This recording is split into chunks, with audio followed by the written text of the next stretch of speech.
जेजुरी गडाच्या पायथ्याशी रविवारी आगीचा भडका उडाला। या दुर्घटनेत 2 नगरसेवकांसह 16 जण जखमी झाले।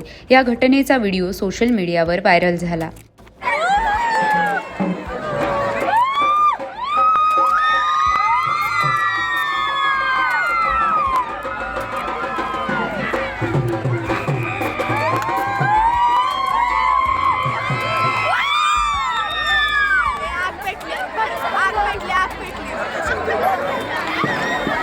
या घटनेच्या पार्श्वभूमीवर अन्न आणि औषध प्रशासनाच्या अधिकाऱ्यांनी जेजुरीत भेसळयुक्त भंडारा विक्री करणाऱ्यांविरोधात कारवाईची मोहीम सुरू केली आहे।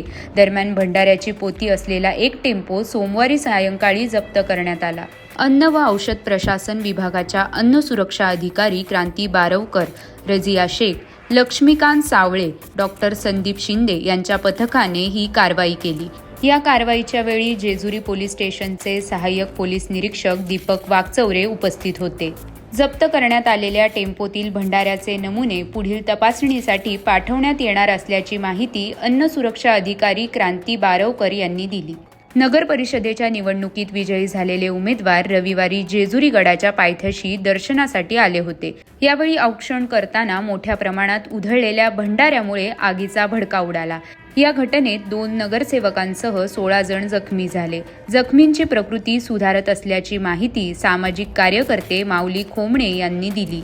दरम्यान केमिकलयुक्त भंडारा बनवणाऱ्या कंपन्यांचा शोध घेऊन त्यांच्यावर व भेसळयुक्त भंडारा विक्रेत्यांवर तातडीने कारवाई व्हावी अशी मागणी श्री मार्तंड देव संस्थानचे मुख्य विश्वस्त मंगेश घोणे यांनी केली आहे।